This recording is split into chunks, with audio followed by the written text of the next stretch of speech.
thank you very much for all the interactions over the last day or two, particularly the last video that I uploaded, which was... We took a look at your comments, basically. And there's been a lot of feedback to that video. So basically, you were commenting on the video that had the comments in it. But I think it's really good. It's good for me because particularly... Well, I read the comments every day.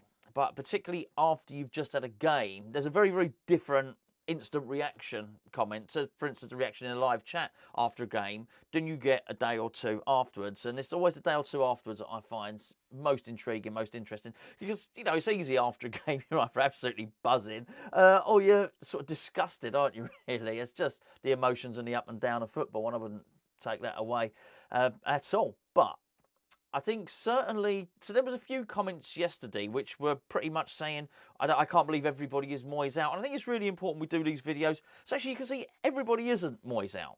I mean, far, far from it. I'm not even sure it's 50-50. And I just think sometimes, particularly, I mean, we didn't even lose the other day, we won, but particularly when you don't have a performance that's necessarily great, it's easy to perceive it as being everybody wants the manager out. I don't think that they do. And, well, I know they don't because I've read the comments. However, I also think that it would be... You'd be lying. I'd be telling a lie if I said there wasn't any pressure. And there's massive pressure in the game against Everton.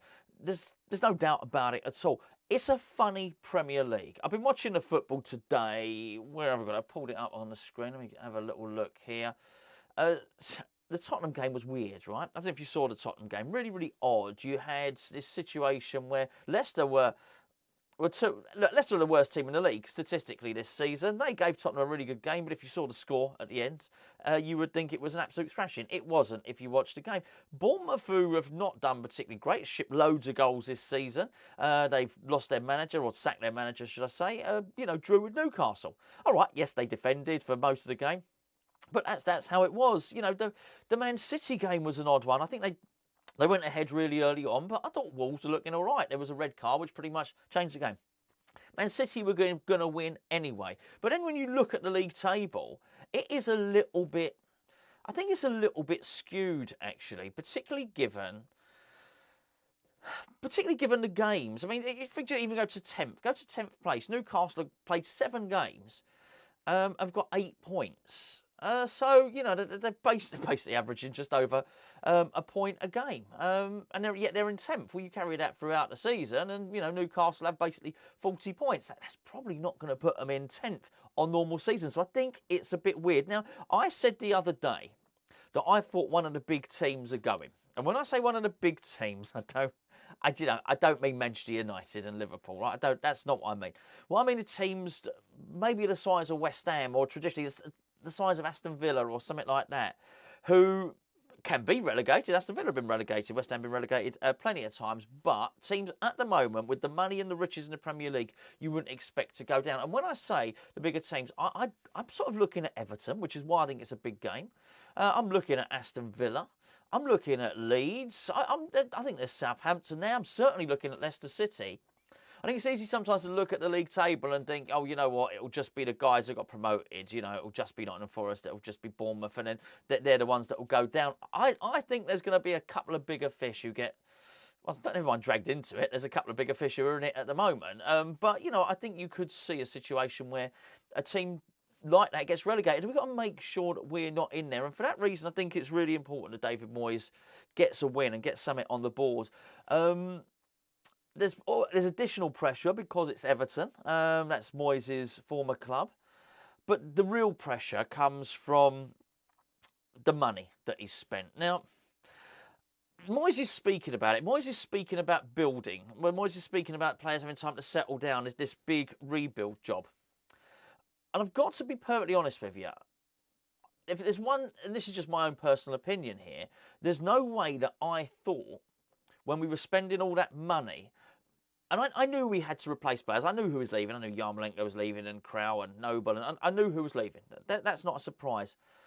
But I don't think I expected us to go backwards. And that's what's happened at the start of the season, at least. I'm sure, there'll be a lot of people think, well, hold on a second, we'll progress, we'll get better, and I think we'll get better as well. But what I didn't look, there's no other way of saying it. We're one of the worst teams in the league. I didn't expect to spend 180 million and go from a top 8 team, what was it, 6, 7, 8, whatever, to one of the worst teams in the league. I didn't expect that to happen. But that's what's happened, and that's the reality of the situation.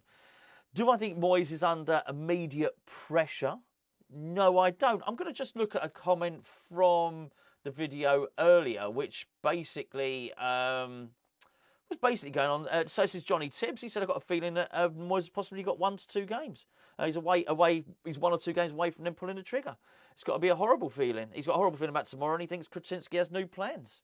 That is a really interesting one, and that's a dynamic which I do think is worth exploring. Before I do, please let me point it in the direction of this video sponsor, which is Spitch. I had a good day. I've got to be honest with you, right? I'm in our little Hammers Chat mini league. I'm doing well. I don't want to post it up just yet because the Arsenal game's still got to be played. The West Ham game has still got to be played. We've got a little Hammers Chat mini league on Spitch. What am I talking about? Somebody saying, what's Spitch? And why was I pointing down there? Well, I'm pointing down there because that's where you can download the Spitch app. The Spitch app is a fantasy football app. It's very good. Fantasy football app. It's a fantasy football app where you can win money. You can win money without putting any money down in the first place, or you can win even bigger money by basically betting and backing yourself to be a bloody good fantasy football player. Even on the free-to-play games, you can win money. Up to, what was it, this season?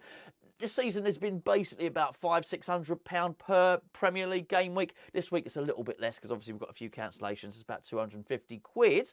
Or you can pay for the big bucks, which is about £70,000 worth of prize money each and every week. Or you can just join myself and Gio on the Hammers Chat Mini League, which should be just about up there at the moment. It is 18 and above, and it's only available in certain countries. Go and check it out. Come and join myself and Gio. It doesn't matter if you've missed all the previous weeks so far, because it starts afresh every week. You get literally an empty team sheet to put your 11 players on, and anything you've achieved beforehand sort of doesn't matter. That's the Spitch app. Okay, so, I mean, just what Johnny was saying there about... Okay, so half of it I do agree with. I don't believe that David Moyes has got 1 to 2 games, but it certainly is a very, very bad look if what you do is you start the international, which basically international window 2 weeks without any, well, without any Premier League football. If you go into that on a loss, what you want to do is David Moyes wants to win this. He wants to have 7 points, which just if I just look at the Premier League now, where's 7 points take? Look, 7 points puts you in the mix, basically, doesn't it? I mean, it puts you, you know, just well out the relegation zone, basically. This is not a particularly good time for him, and you've got to take that into account. And here's what I think about the Kretinsky thing, and this is the bit that I do agree with. I think previously, when we were in this situation, it was all up to Gold, Sullivan and Brady. In fact, I remember during David Moyes' first stint, he was under pressure. There was talk of whether to give him a contract. He only had a contract till the end of the season. And I don't know whether this is true, but I do remember the rumours. The rumours were that David Gold wanted to keep him, and David Sullivan and Karen Brady probably didn't. We then went on to get Manuel Pellegrini, if you remember. But it doesn't matter, you know, what the exact chemistry of that group was at the time. It was them that decided. Now you've got to add something else in there. And there's one thing we don't know here. We don't know how much of that 180 million that got put in was from Kretinsky.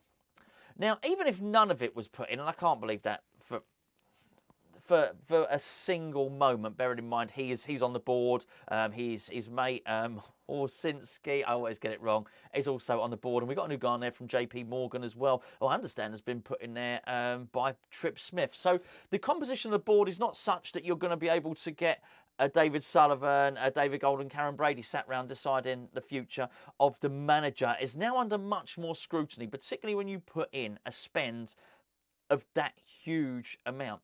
Now, I mean, David Moyes would certainly be arguing, hold on a second, when you spend that amount, it takes a while for these players to settle. Nottingham Forest would probably be a case in point there. They brought in basically about 1 million new players, haven't they? However, we're not Nottingham Forest. We're not a newly promoted team. Far from it. In fact, we're a club that's, I don't know, I can't remember the share price exactly that Kretinsky's purchased his shares at, but I think it values us around the 500-600 million pound mark. That's what those guys have bought. 500-600 million pound club. We're not expected to be at the bottom. Nottingham Forest are doing everything they can not to be at the bottom. I think it brings with it a different sort of pressure. And as somebody else said the other day, not everybody shares Moyes' vision about this long-term planning and how long it will take. And I certainly don't think that... Moyes is talking at the moment like it's expected. He's saying, well, this is to be expected. We're in a big transition.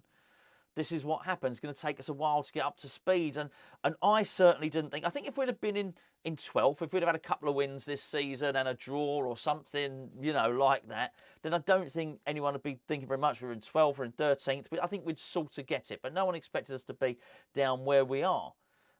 And it's funny, for all the stick that Golden, Sullivan and Brady get, they've, with their managers over the years, not all of them, by the way, Avram Grant, Gianfranco Zola, David Moyes in his first stint, would probably disagree that they're patient, but they have been patient with other managers in the past, and I just don't think they're in charge anymore. I think they've got a say. I think they've got a say in these board meetings. So when we're sort of weighing up how much pressure David Moyes is under, I think we're assessing it under a sort of series of parameters that possibly were true before and might not be now. The truth of the matter is none of us really know.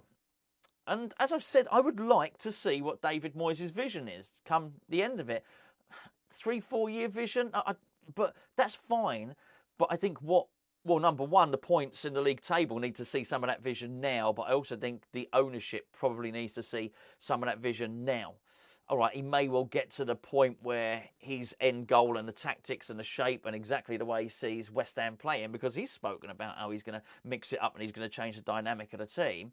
Okay, you might see that in 2 or 3 years, but I think we need to start seeing some flashes of it now. We really need to see some of that. And I think the biggest thing about that is to see either his new sort of tactics flowering, if you like, or some really stellar big performances from some of the players that he's signed. And now, look, let's be fair, Scamacca's scored 3 goals since he's come in. They've all been in Europe, though. It would be fair to say that Keira has shone. He's really shone.